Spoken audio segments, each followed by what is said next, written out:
إن في الجنة نهرا من لبن لعلي وحسين وحسن لعلي وحسين. بسم الله الرحمن الرحيم.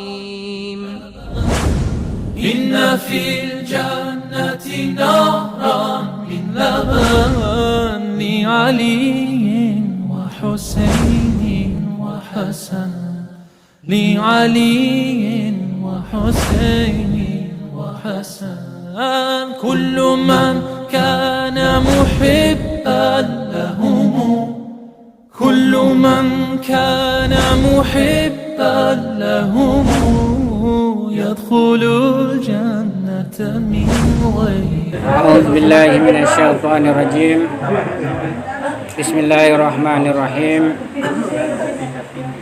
اللهم صل على محمد وآل محمد.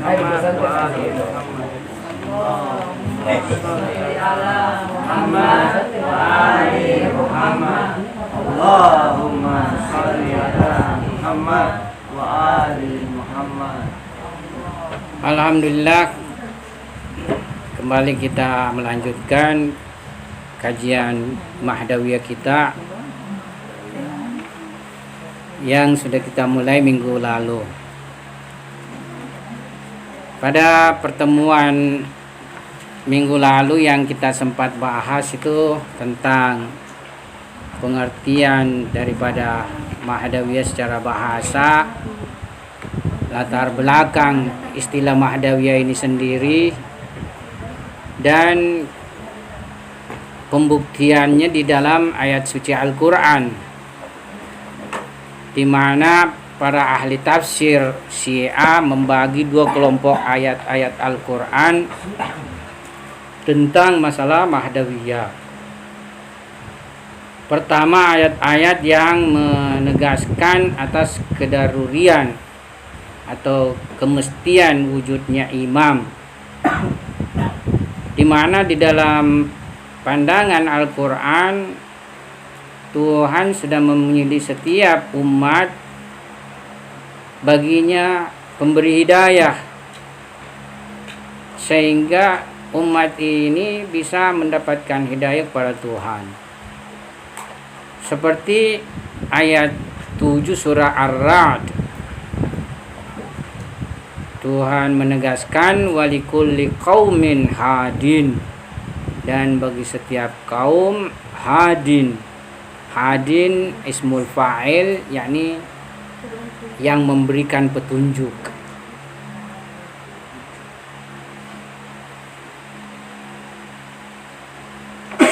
Imam Shadiq alaihissalam di dalam memberikan pemaknaan ayat di atas memberikan tafsiran bahwasanya di setiap zaman terdapat seorang imam dari keluarga kami.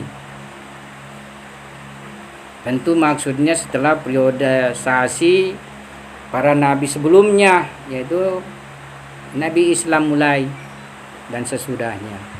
Ini setiap zaman seorang imam dari keluarga kami, dari Ahlul Bait alaihissalam. Ya, dari Ahlul Bait alaihissalam, di mana dia akan menghidayai masyarakat kepada apa yang Rasul Tuhan bawa, kepada risalah Tuhan, kepada apa yang Rasulullah sallallahu alaihi wasallam bawa.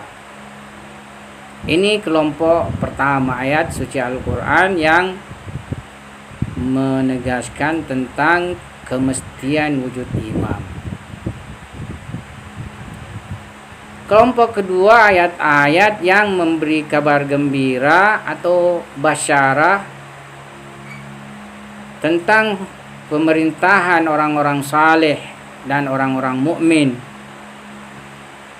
di bumi ini.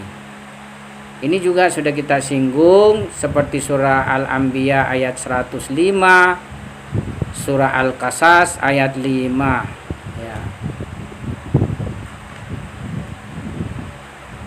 Dan juga sudah kita berikan penjelasan tentang beberapa riwayat ya yang menjelaskan tentang Mahdawiyah.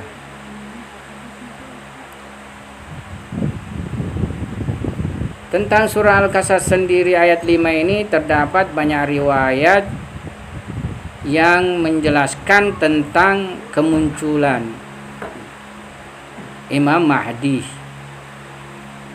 atau Mahdawiyah.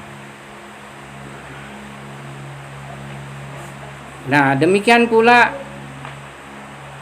di surah An-Nur, di mana ayat 55 dari surah ini menjelaskan tentang pemerintahan ilahi, di mana yang menjalankan hukumah ilahi ini adalah orang-orang saleh sebagai pengganti Tuhan.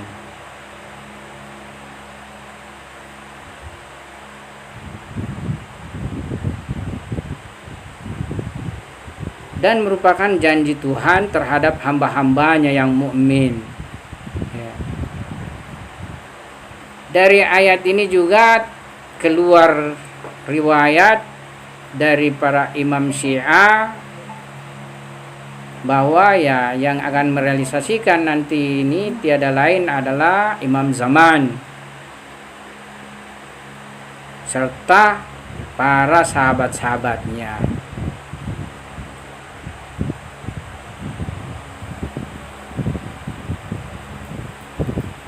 Pembahasan terakhir kita pada pertemuan sebelumnya tentang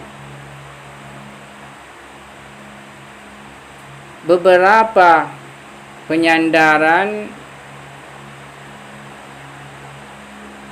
ucapan Ahlul Bait terkait Al-Quran tentang kekhususan zaman gaibah.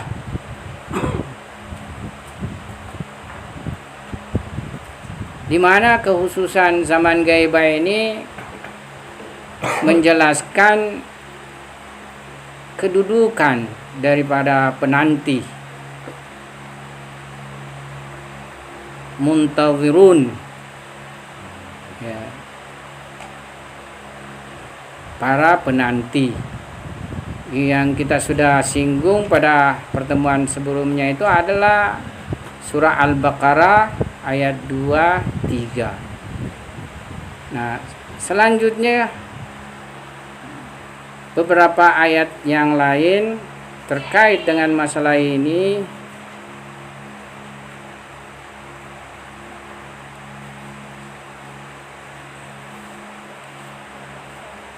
surah Al-Imran ayat 200. Ayat 200 surah Al-Imran.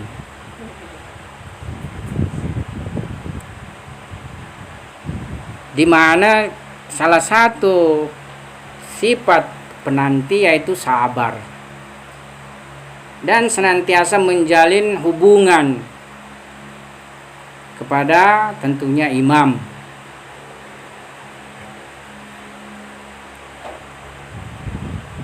Ya, ayat 200 surah Al-Imran ini berbunyi ya ayyuhalladzina amanu sabiru wasabiru warabitu wattaqullaha la'allakum tuflihun. Wahai orang-orang yang beriman, bersabarlah. Wasabiru, jangan sampai habis kesabarannya. Wasabiru, tetaplah sabar. Seperti kita ini, masa penantian lama.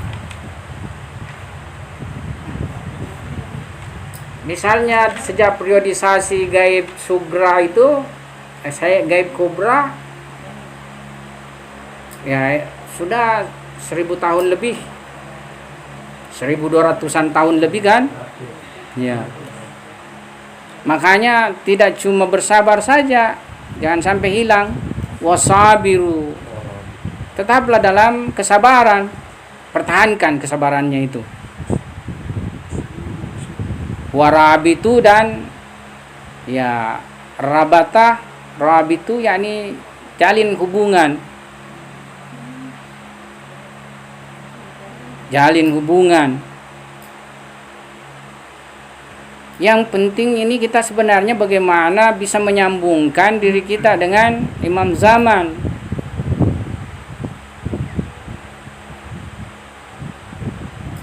Sebenarnya salah satu dimensi keutamaan imam gaib, karena dia tidak mempunyai kehadiran fisik di tengah kita, maka dimanapun di belahan dunia bisa menjalin hubungan dengan imam.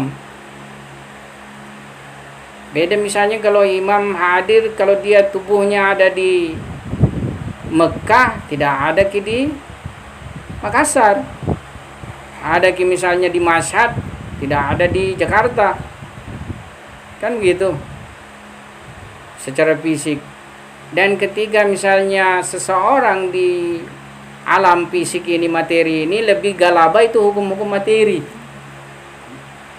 Jadi imam, nabi semua punya ilmu metafisis, ilmu supranatural, ilmu mukjizat. Tapi kalau di alam materi itu lebih banyak harus mengikuti aturannya alam-alam materi ini. Ya. Kan begini pada hakikatnya, semua alam kan milik Tuhan. Tidak bisa diganggu-ganggu sembarang. Hukumnya Tuhan berjalan tanpa izin Tuhan.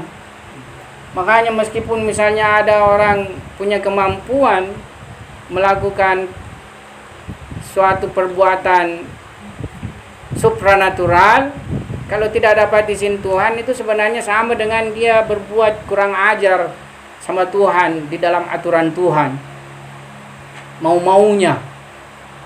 Ya, sama misalnya di rumah ini, kalau ada misalnya saya langsung merubah itu lemari karena lain.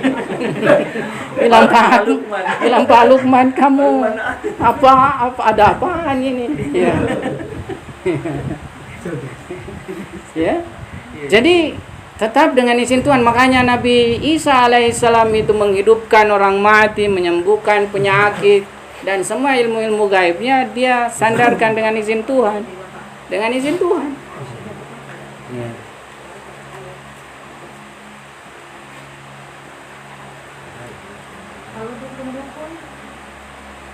Dukun-dukun dengan istilahnya jalan pengobatannya, boleh jadi ada sebagian kan Tuhan memberikan semacam istilahnya kekhususan kepada bisa kita lakukan. Misalnya kita dengan doa, bisa kita dengan doa misalnya berdoa kan meminta pada Tuhan, ya.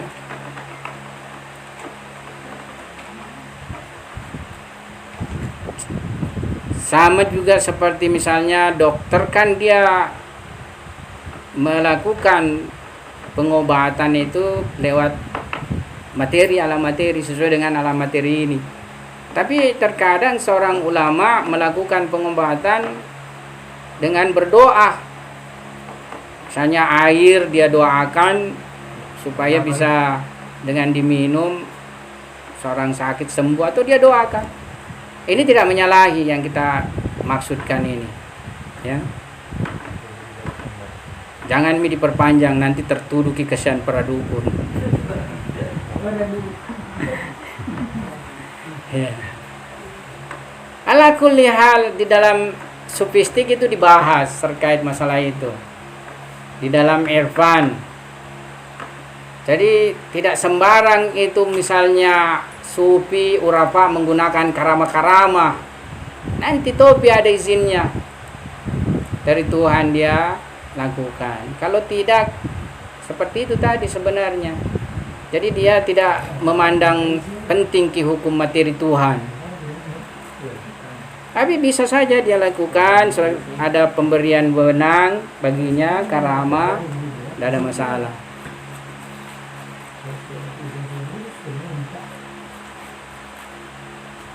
Seperti misalnya itu ada disebut Tayyul Ard. Tayyul Ard itu semacam mukjizat Imam Ali, tapi dimiliki juga oleh sebagian urafa, wali-wali ilahi. Jadi misalnya dia mau ke Mekah, tidak perlu pergi beli tiket, naik pesawat, tapi sekejap mata ya sudah bisa di sana. Nah itu juga sudah menyalahi aturan-aturan internasional. Ya. Tidak laku itu kan. Daripada Ustaz. Tidak laku telepon. Bayaran. Nah, korupsi di becukai. Ada orang bukan cuma dirinya dia bisa bawa tayulat, orang lain pun bisa. Ya. Kalau diri sendiri itu masih tingkatan, ya istilahnya satu tingkatan. Kalau bisa membawa orang lain ya lebih hebat lagi. Ya. Salah seorang di antara wali Tuhan zaman kita ini ma'ruf Ayatullah Syekh Bahjat. Ya. Jadi wasabiru, dan tetaplah bersabar, warabitu, dan jalinlah hubungan. Kita ini mesti senantiasa menjalin hubungan dengan manusia suci.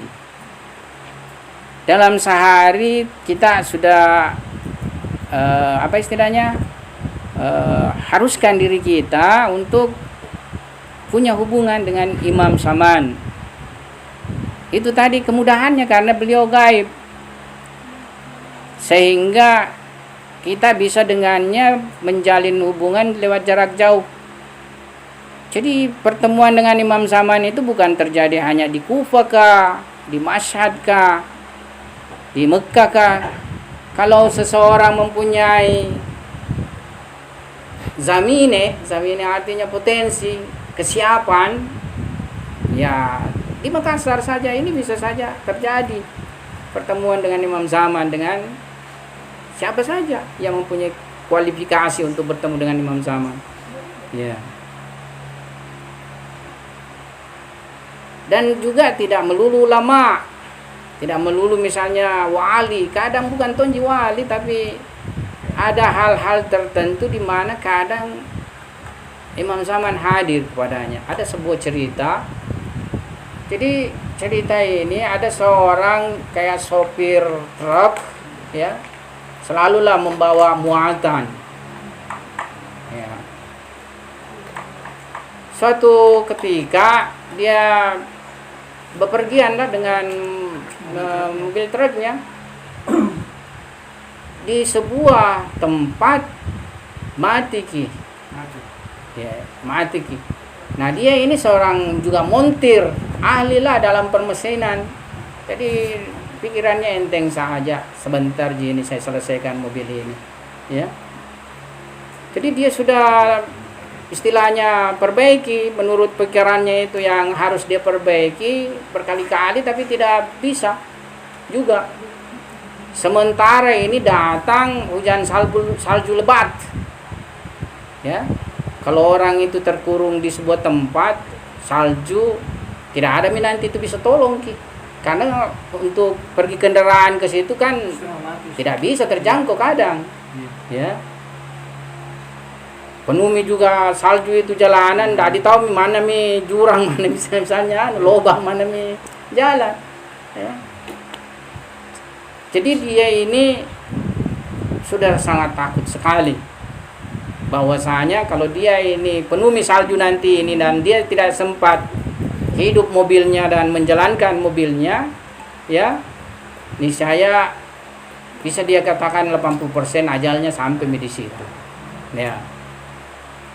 Jadi dia berulang kali naik turun di istilahnya mobilnya, kasih hidup lagi, turun lagi, perbaiki lagi, sampai mulai petang. Mati mija, mau gelap juga ini tuh, semakin jadi mi.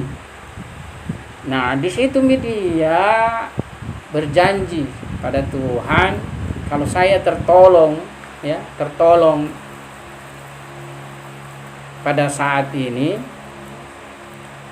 dia bilang salatku niscaya saya akan lakukan sesuai dengan waktunya, ya awal waktunya. Itu pertama janjinya.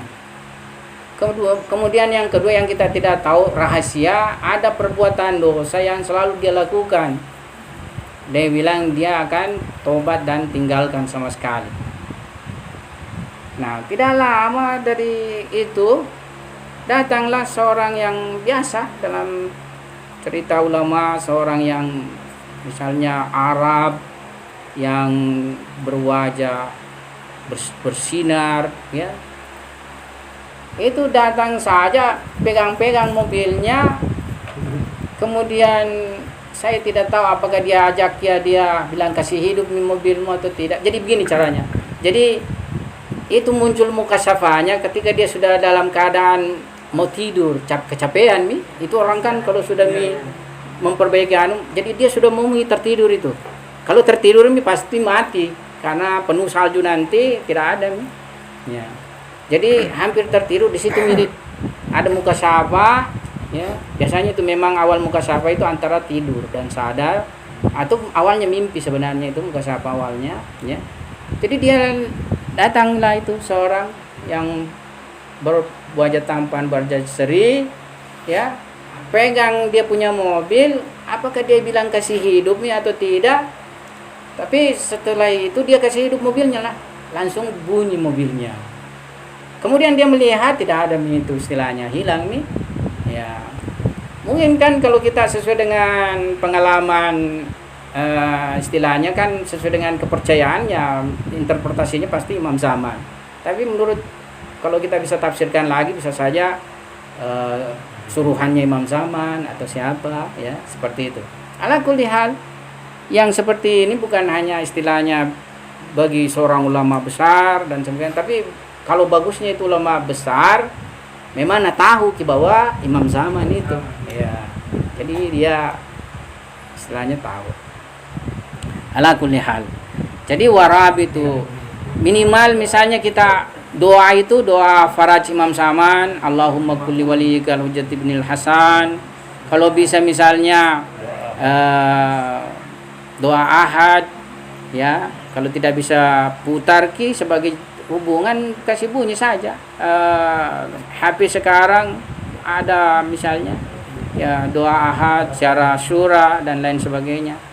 Ya, yang jelas hubungan kita dengan Ma'sumin alaihi salam setiap hari harus kita jalin, bahkan semakin diperkuat, ya. Jadi itu salah satu sifat penanti. Bersabar dan tetap dalam kesabaran. Karena panjang ini kegaiban, kita tidak tahu kapan. Ya. Kemudian ayat 59 surah An-Nisa. Ciri-ciri penanti yakni ketaatan dan kepatuhan. Memiliki sifat ketaatan dan kepatuhan. Ayatnya seringkali kita istilahnya baca ya ayyuhalladzina amanu atiullaha wa atiur rasul wa ulil amri minkum. Wahai orang-orang yang beriman, taatlah pada Allah dan taatlah pada rasul. Jadi di sini 2 kali terulang kata atiullah. Mungkin dispesifikkan Tuhan, tapi kalau terhadap ciptaan Tuhan kepada Rasul dan ulil amri, 1 kali jiwa atiu wa atiu rasulah wa ulil amri minkum. Ulil amri diterjemahkan pemimpin, minkum di antara kalian atau dari kalian. Pemegang perkara, yakni pemimpin, ulil amri minkum. Nah, pemaknaan memang tafsir di sini tentang ulil amr itu nisbahkan kepada Imam Ma'sumin alaihi salam dengan beberapa tinjauan bahwasanya perintah ketaatan secara mutlak ya itu kan harus terhadap orang-orang yang tentunya tidak bisa salah. Ya, kalau misalnya taat kepada orang bisa salah, nanti ditaati salah dong. Kan begitu? Ya? Ya. Jadi yang ditaati Rasul sudah jelas kalau Rasul tidak bisa salah, ma'sum. Ulil amri minkum ini siapa? Kalau misalnya pemimpin-pemimpin biasa, ya pemimpin sesuai dengan keinginan umat kan bisa saja tidak ma'sum dia, bisa salah.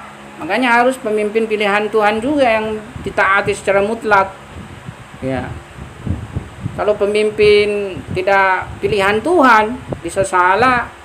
Dan sebagaimana semua pimpinan bukan pimpinan ini ya bisa salah saja, ya. Mungkin kita bertanya-tanya bagaimana dengan ketaatan ulil amr hari ini seperti rahbar, ya, seperti Imam Khomeini hari ini rahbar. Jadi mereka ini berdimensi sebenarnya representasi perwakilan imam zaman hari ini, ya. Dalam konteks koridor benar tentu mesti ditaati, ya.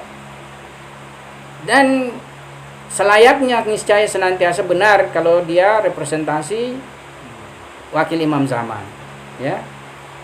Dulu di zaman imam sendiri ada terkadang wakil-wakilnya yang tidak mematuhi perintahnya.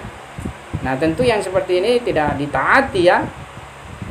Jadi ada ukuran tentunya untuk tetap menaatinya, yakni koridor sesuai dengan pertama tentunya Al-Quran, kedua sesuai dengan riwayat Ma'sumin alaihissalam atau ajaran Ma'sumin alaihissalam, dan tidak boleh keluar dari situ. Nah, alhamdulillah hari ini kita para Syiah, marja-marja taklid kita, ya, itu semua mempunyai representasi seperti itu, ya. Pemimpin seperti wilayah Paki mempunyai representasi seperti itu. Tidak ada misalnya cinta dunianya, tidak ada mengikuti kepentingan keluarganya, semua serba sesuai dengan perintah ilahi mereka jalankan atau ajaran Ma'sumin alaihissalam. Pada tataran ini masa kita harus juga taat secara mutlak kepada mereka, seperti itu, ya. Ini kadang kita ini ada salah satu, ya, yang kita harus hati-hati, la tuqaddimu biyadin nabi, itu di surah Al-Hujarat, ya, ayat awal-awal itu. Kalau bisa buka surah Al-Hujarat itu, ya, coba kita tolong bukakan Pak Lukman. Yakni ayat ini menjelaskan bahwa jangan kita ini mendahului, ya, mendahului orang yang tidak layak didahului. Kalau ayat ini berkenaan dengan Nabi, jadi wahai sahabat-sahabat, wahai siapa saja, jangan kamu dahului Nabi. Baik dari dimensi pandangan, dari dimensi aturan, dari dimensi perkataan, ya. Ayat 1 ya. Ya. Tapi kita dapat nih, ya. Oh, Al-Hijr kita, Al-Hujarat tapi ada bedanya. Ya. Ya ayyuhalladzina amanu la tuqaddimu baina yadayillahi wa rasulihi. Ya, wahai orang-orang yang beriman, jangan kamu mendahului Allah dan Rasulnya. La tuqaddimu baina yadillahi wa rasulihi. Ya. Jangan kamu mendahului Allah dan Rasulnya, dan bertakwalah kepada Allah. Ya, baina yadayillahi ini ya istilahnya aturan, hukum, perilaku, perbuatan, ya, di hadapan Nabi. Jadi jangan dahulu. Nah, jadi saya mau mengarahkan pembicaraan ini, tentu kalau pada zamannya setiap imam, ya jangan kita dahului setiap imam. Sekarang bukan zamannya imam, zamannya pengganti imam, naibnya imam. Apakah itu kalau kita memandang misalnya naib khusus itu rahbar, jadi begini. Sebagian itu Syiah ada yang memandang rahbar Sayyid Ali Khamenei ini naib khusus. Kalau naib khusus itu sangat spesifik sekali. Ya, ini di sini berarti ya inilah representasi daripada pemerintahan imam zaman. Ya. Ada yang memandang naib umum. Kalau naib umum itu ya ini seperti marja taklid semuanya itu kembali, itu naib umum semua, bersifat umum. Jadi kalau dia naib umum artinya bersandarkan atas riwayat yang bersifat umum menjelaskan naibnya imam. Nah, tapi tetap ada tuntutan ketaatan.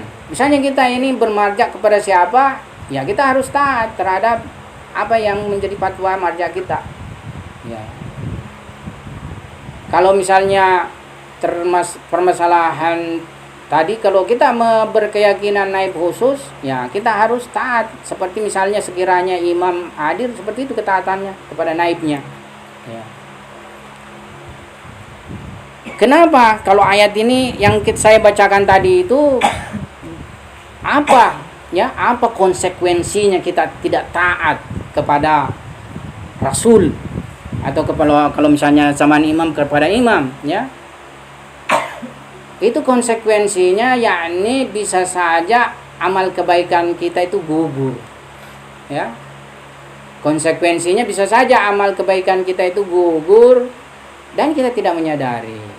Kenapa? Karena di sini kalau lebih spesifiknya lagi kan ada ayat berikutnya menyusul itu, jangan kamu tinggikan suaramu ya melebihi suara Rasul. Ya.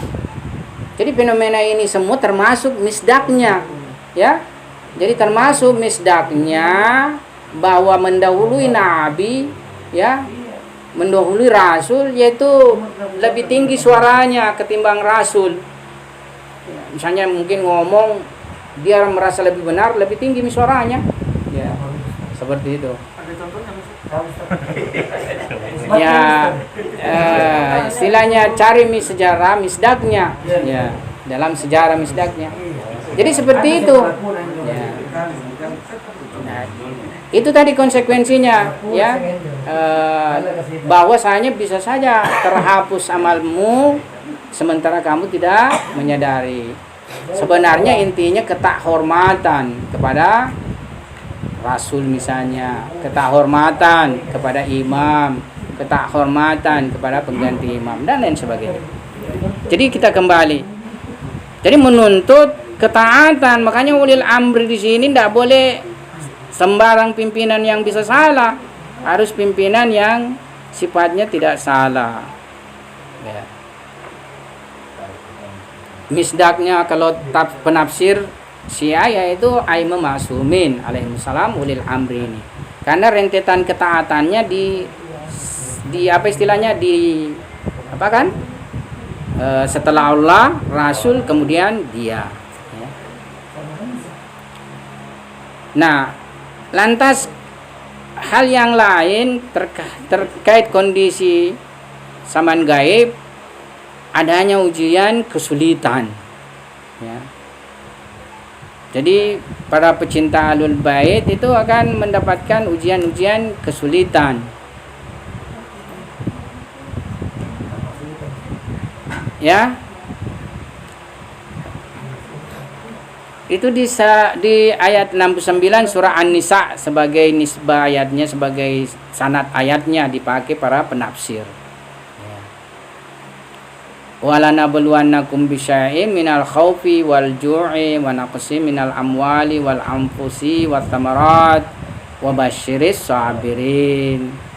Jadi Tuhan akan menimpakan ujian seperti ketakutan, kelaparan, kekurangan dari harta, jiwa, buah-buahan, dan gembirakanlah orang-orang yang bersabar.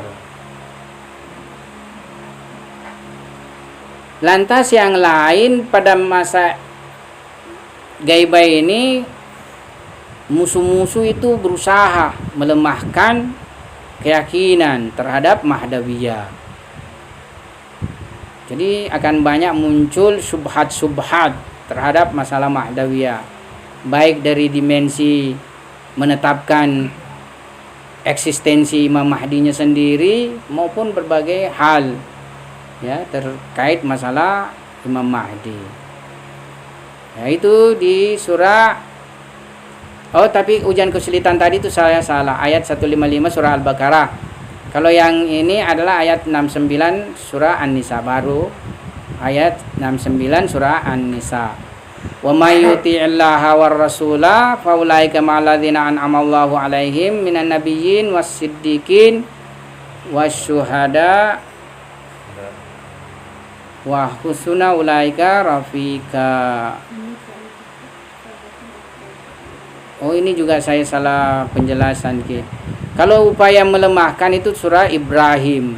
Jadi ini bukan. Jadi siapa yang taat pada Allah dan Rasulnya, maka mereka itu bersama orang-orang yang Allah beri nikmat atas mereka, dari para nabi, daripada siddiqin dan syuhada dan saleh, dan sebaik-baik mereka sebagai rafiq, sebagai teman, sebagai ya itu di ayat 69 surah An-Nisa. Ini kurang lebih istilahnya seorang penanti senantiasa dia mesti taat pada Allah dan Rasulnya, dan mereka inilah orang-orang yang Allah berikan nikmat atas mereka, ya. Dan dia akan masuk dari kelompok para nabi, para siddiqin, para syuhada dan orang-orang saleh. Jadi ini tiada lain istilahnya hasil dari penantian. Jika bisa merealisasikan penantian, ya, maka dia akan mendapatkan nikmat besar dari Tuhan. Dia nanti akan bersama nabi kah, orang siddiq, orang syuhada atau orang saleh. Nah, yang tadi upaya musuh melemahkan keyakinan terhadap Ma'dawiyah baru dia di ayat 55 dan 56 surah Ibrahim. Wa qad makaru makrahum wa indallahi makruhum wa in kana makruhum litazula minhul jibalu. Ya. Sungguh mereka telah membuat tipu daya, padahal Allah mengetahui dan akan membalas tipu daya mereka. Sekali-kali tipu daya mereka itu tidak akan mampu melenyapkan gunung-gunung. Ibrahim ayat 55 dan 56. Jadi musuh senantiasa melakukan tipu daya untuk melemahkan keyakinan Ma'dawiyah. Dan ini sesuai dengan sebuah riwayat menjelaskan bahwasanya musuh-musuh di zaman gaibat, ya, itu untuk melemahkan atau menghilangkan keyakinan masyarakat terhadap masalah Ma'dawiyah, ya mereka senantiasa melakukan kerja dan upaya. Jangan pikir kita ini istilahnya tidak ada yang senantiasa mau melemahkan keyakinan masalah Ma'dawiyah, ya. Jadi bahkan orang Zionis itu membuat film atau film-film dibuat tentang masalah Ma'dawiyah. Ada lagi orang hubungkan itu filmnya apa? Mad Max.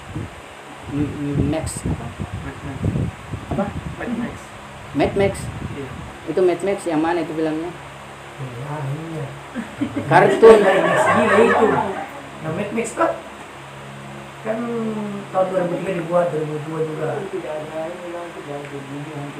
Iya. Ya mungkin itu sebenarnya. Jadi Tidak ada gitu orang yang sebenarnya yang menjadi musuh di situ adalah Imam Mahdi. Jadi filmnya itu mengelabui kita. Kan kita mungkin lihat cuma ininya saja, tapi pembahas film Iran itu memaknai yang dimaksudkan di situ musuh-musuhnya itu musuh Imam Mahdi di situ itu di film itu. Saya cuma dengar ini saja karena tidak pernah menonton saya filmnya. Ya. Jadi banyak itu film-film dibuat terkait masalah melemahkan kenabian. Yang jelaskan kalau ideologi modern, ya, yang berpaham humanisme ini kan kadang kita selalu maknai humanisme itu bagus, berhubungan dengan kemanusiaan, artinya dia lebih manusiawi, ya kan begitu. Sebenarnya asli ideologi humanisme itu yakni manusia menjadi sentral dari seluruh nilai, menggeser Tuhan sebagai sumber nilai. Nah, jadi paham humanisme itu menghilangkan ketuhanan, menghilangkan kenabian, ya.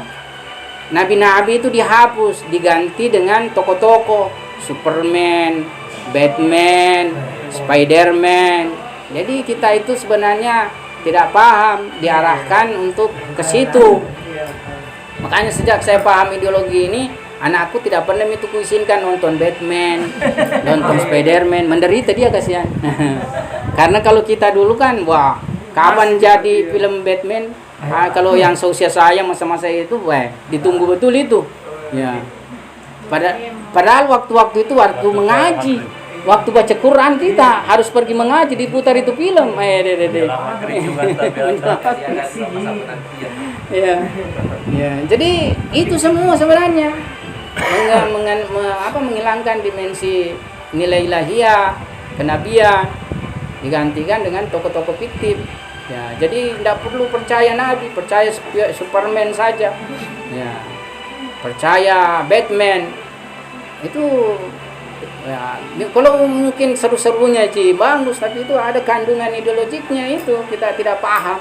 Di Iran bagusnya ada terkadang dia acara khusus mengkaji film, membahas film. Jadi ada istilahnya, dia punya channel itu channel Parhange. Apa itu diterjemahkan Parhange? Budaya, channel budaya, channelnya. Jadi dia film-film itu dianalisis dan lain sebagainya.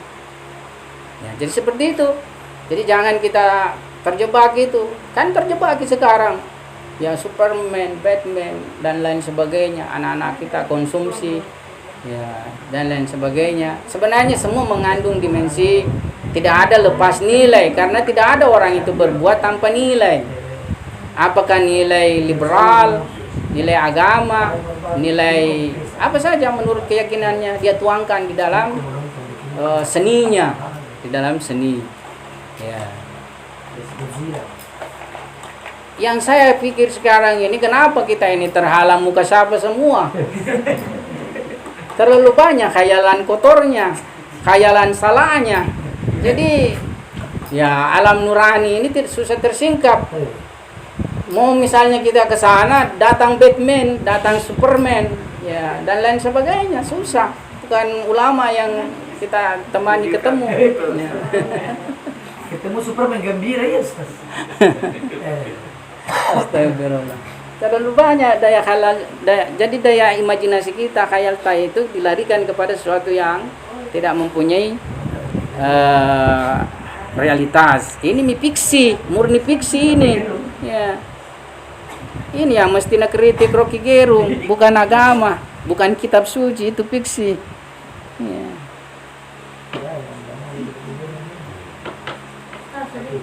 Ya. Tadi disampaikan bahwa sifat seorang penanti adalah memiliki kepatuhan kepada Tuhan, Rasul dan ulil amri. Yeah. Ulil amri dalam maksud di sini untuk konteks kita sekarang adalah rahmat. Terus ada dilema sebenarnya. Rahbar fatwa pernah saya dengar bahwa mengatakan bahwa multi level itu haram. Terus kemudian konsekuensinya kalau kita tidak mematuhi, di sini mengatakan bahwa amalan kita gugur. Konsekuensi dikatakan di sini. Jadi kalau kita dilemanya itu, apakah kalau kita tidak masuk saja sistemnya, nggak usah masuk, kita beli saja produknya karena produknya sangat berkualitas dan murah, kita tidak masuk sistemnya, kita hanya ambil saja pemakainya, menjadi pemakai saja. Apakah itu bisa? Maksudnya bisa kita ambil saja itu, nggak usah masuk sistemnya. Misalnya kita beli kopinya saja, atau kita naik hajinya saja kita ambil, kita tidak usah masuk sistemnya. Apakah itu bisa? Maksudnya karena kualitasnya dia bagus ini barang. Iya. Jadi terkait masalah ini banyak saya tidak paham juga. Tapi itu juga tidaklah kita harus hitam putihkan begini permasalahan, toh. Jadi misalnya ada fatwa kita langgar, itu belum tentu misalnya mendahului.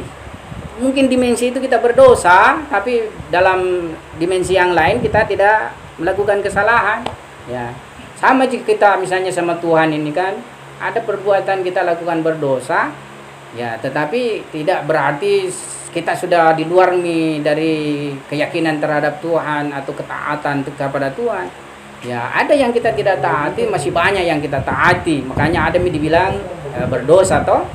Nah, jadi tidak juga kita harus tadi bahwa ini permasalahan 100% kalau misalnya ada satu fatwa dilanggar kita mendahului. Ya, boleh saja karena kemenangan hawa nafsu kita saja, ya. Tapi ada ini harus ada juga kontekstual. Yani dia itu merasa lebih unggul daripada Nabi misalnya dalam sebuah persoalan. Ya, misalnya Nabi mengatakan di situ benteng yang kamu buat. Wah, dia pergi lagi meneliti dengan akalnya, dia bilang di sini lebih bagus menurut saya. Di situ yang bilang Nabi justru di situ ya tidak cocok di situ, kayak begitu ya. Jadi yang sebenarnya lebih konkretnya itu yakni dia merasa lebih utama dalam suatu hal terhadap Nabi atau terhadap siapa misalnya dari pengganti Nabi.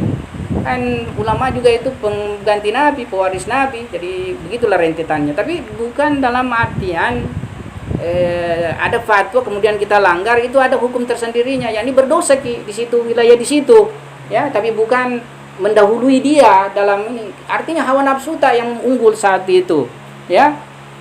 Artinya kita tidak mau taat saja kayak begitu. Ini hawa nafsu yang mengalahkan kita. Ya, beda misalnya kalau ada perpandangan seperti tadi itu bahwa kita lebih unggul, beda kini. Ya, kalau ini sudah merendahkan Nabi, kalau ini tidak merendahkan Nabi, tetap memandang Nabi tinggi, cuma saya tidak bisa ikuti Nabi, maukah misalnya berdosa-dosa sedikit supaya senang-senang kah? Oke, begitu. Ya. Ya. Bukan berarti saya membolehkan multi level marketing. Itu saya tidak tahu wilayah ininya. Yang saya tahu bahwa memang dalam permasalahan multi level marketing, Rabat punya pandangan fatwa tidak membolehkan. Jadi di Iran itu kalau ada orang membuat bisnis multi level marketing secara undang-undang menentang undang-undang Islam. Karena menentang undang-undang Islam, makanya dia digulung, di apa istilahnya, dianui dia punya usaha. Kalau banyak kesalahannya ya mungkin ditangkap, ya. Ala kulli hal seperti itu kesimpulannya, ya. Ada pun mau pakai produknya itu saya lagi tidak bisa itu. Maksudnya wilayah spesifik harus saya belajar lagi, mutalaah lagi, baru saya tahu. Ya, jadi saya tidak tahu di situ. Jadi selama tidak tahu ki juga hukumnya, masih sobat ki ya istilahnya itu. Iya, harus cari. Ya, harus cari hukumnya. Ya. Ya. Kalau sudah banyak dibahas, ya alhamdulillah. Saya tidak banyak mengikuti kadang yang seperti itu, masalah hukum-hukum, ya. Tapi ala kulli hal kalau sudah banyak dibahas, tidak boleh dipakai produknya, tidak boleh dipakai hajinya, tidak boleh dipakai apanya karena misalnya ini, ya ala kulli hal sabar-sabar mikir pale yang halal meskipun berat. Ya, seperti itu. Ya. Atau cari produk yang sama tingkatan kualitasnya meskipun mahal. Di sini memang masalah, mahal lagi. Sementara kita ini bukan ekonomi kelompok yang mempunyai kemampuan tinggi, ya ekonomi lemah ini istilahnya. Ya, kalaupun misalnya kita beli sudah itu pakai minta maaf lagi sama Tuhan. Tapi jangan pikir bilang saya membolehkannya. Maksudnya kadang kita lakukan seperti itu. Ya, kita ini bukan jiki langsung suci. Ya, makanya saya juga tidak sepakat kalau ada jamaah satu kali berbuat salah di blacklist baru tidak diizinkan misalnya hadir di pengajian atau di kegiatan. Tidak sepakat saya begitu. Ini kita ini semua sesuai dengan kemampuan ketaatan kita. Disitulah wilayah ketaatan kita. Kalau masih tidak mampu kita banyak ya yang bisa kita taati. Mau kita datang mengaji, mau kita datang acara-acara tasayu itu kan sudah kesadaran luar biasa. Boleh jadi kita ini sudah menganggap diri kita baik, tapi ada lagi aibnya kita, yaitu merasa ujub, merasa riya. Justru ini yang tidak ada aibnya, tidak ada anunya, hanya lahirnya saja yang salah. Dia lebih bagus matinya ketimbang kita. Ala kulli hal. Ya. Nah, sekarang kita beralih. Jadi saya bukan berarti boleh dipakai ya. Tapi ya seperti itulah, ikuti. Kalau tidak mampu kita sendiri yang terserah. Nah, sekarang kita membahas riwayat lagi terkait masalah Imam Mahdi. Masalah riwayat tentang imam itu mutawatir atau hampir mutawatir. Jadi masalah Mahdawiyah itu baik Syiah maupun Sunni itu banyak riwayat ya. Dan kalau tidak mutawatir hampir mutawatir. Nah, di sini ada penjelasan, misalnya Amirul Mukminin itu meriwayatkan 51 hadis. Ya, Imam Hasan 5 hadis. Imam Husain 14 hadis. Ya. Imam Zainul Abidin 11 hadis. Imam Bakir 63 hadis. Yang paling banyak adalah Imam Shadiq. Imam Shadiq 124 hadis. Imam Musa bin Ja'far 6 hadis. Imam Ridho 19 hadis. Imam Jawad 6 hadis. Imam Hadi 6 hadis. Imam Hasan Askari alaihimussalam, semuanya salam atas mereka semua, 22 hadis. Ya, sekarang kita coba meninjau beberapa hadis pada pertemuan hari ini.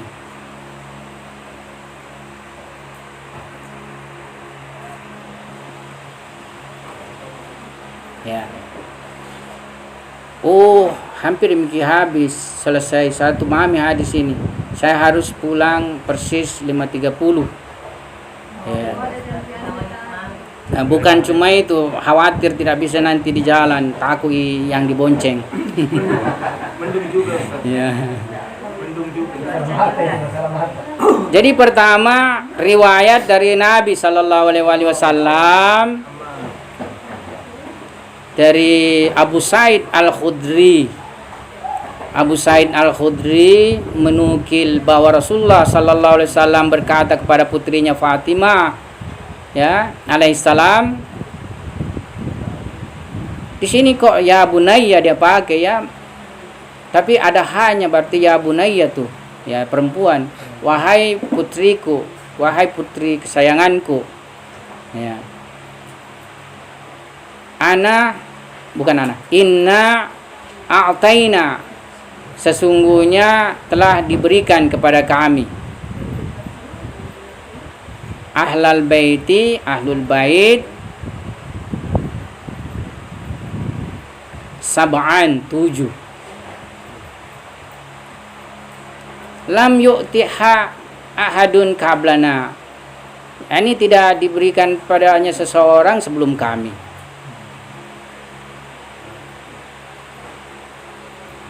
Pertama, Nabiyuna khairul anbiya wa huwa abuka. Jadi nabinya kita itu adalah sebaik-baik nabi, dan dia adalah abuka, bapakmu.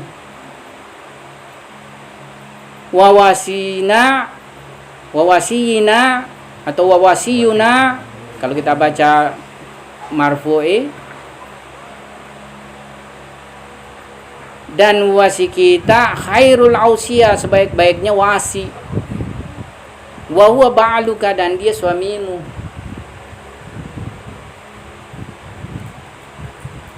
Wa syahiduna khairus syuhada, ini yang ketiga. Dan syahidnya kita sebaik-baik syuhada. Wa huwa ammu abika Hamzah, dan dia pamannya bapakmu Hamzah alaihissalam radhiyallahu an. Hamzah, ya, Hazrat Hamzah. Wa minna man lahu janahain khadibani yatiru bihima, ya. Dan dari kami orang yang mempunyai 2 sayap, yang terbang dengan 2 sayap itu fil jannah, di surga. Itu Ja'far, Hazrat Ja'far. Ya, jadi dia dalam perang itu terputus tangannya dan diberi sayap sama Tuhan di surga menurut penjelasan riwayat. Kemudian itu yang keempat ya. Yang kelima, wa huwa ibnu masih penjelasannya, wa ibnu ammika Ja'far, dan dia adalah anak pamanmu bernama Ja'far. Ya. Jadi Ja'far ini terkenal dengan Ja'far At-Tayyar. Ada namanya salat Ja'far Tayyar. Saya tidak mau ngomong, tapi kenapa? Karena dulu saya lakukan tapi lama lagi tinggalkan. Ini manusia kadang imannya kuat, nah lakukan lagi, lemah lagi. Jadi hari Jumat itu bagus sekali orang salat Ja'far Tayyar. Ya, 4 rakaat, 2 rakaat. Itu yang subhanallah walhamdulillah wala ilaha illallah Allahu akbar. Ya, jadi itu sebenarnya banyak sekali faedah maknawiahnya. Ya, sebelum masuk zuhur. Ya. Jadi wa minna sibta hadhil ummah alladzi ya yusalli khalfahu Isa bin Maryam, dan dari kami juga ada sibta hadhil ummah. Jadi sibta ini maksudnya 2 cucu ya umat ini ya, maksudnya Imam Hasan dan Imam Husain. Kemudian alladzi yusalli khalfahu Isa sebenarnya keturunannya dari Imam Husain atau masih ada terpenggal di sini, saya juga tidak tahu. Tapi wa minna sibta itu cucu, dan dari kami atau keturunan, dan dari kami keturunan ini umat, 2 ini umat ya. Jadi Imam Hasan Imam Husain misalnya, kalau itu 2. Kemudian dari keturunannya Imam Husain alladzi yusalli khalfahu Isa bin Maryam. Di sini sebenarnya tinjauan kita tentang masalah Mahdawiyah kan? Ya, yang ketujuh ini kan, yaitu yang mana salat di belakangnya Hazrat Isa putra Maryam. Ya. Tsumma daraba biyadihi ala mankabil Husain. Kemudian dia memukul dengan tangannya, maksudnya Nabi memukul dengan tangannya ala mankabil Husain, sone ini ya, memenjusan sone ya, pada punggungnya. Jadi dia pukul punggungnya Imam Husain, Nabi memukul punggungnya Imam Husain. Kemudian dia berkata min hadza salatan, dari ini. Jadi dia pukul dari ini, maksudnya yang salat di belakangnya Imam Mahdi itu keturunannya Imam Husain. Jadi dia pukul min hadza, 3 kali dia pukul ya. Jadi ini riwayatnya satu tentang permasalahan Mahdawiyah. Jadi ya dari keturunan Imam Husain. Ya, ini jam berapa? Persis 17.31. Saya pikir satu modul riwayat. Ya. Kita nyambung lagi riwayat berikutnya pertemuan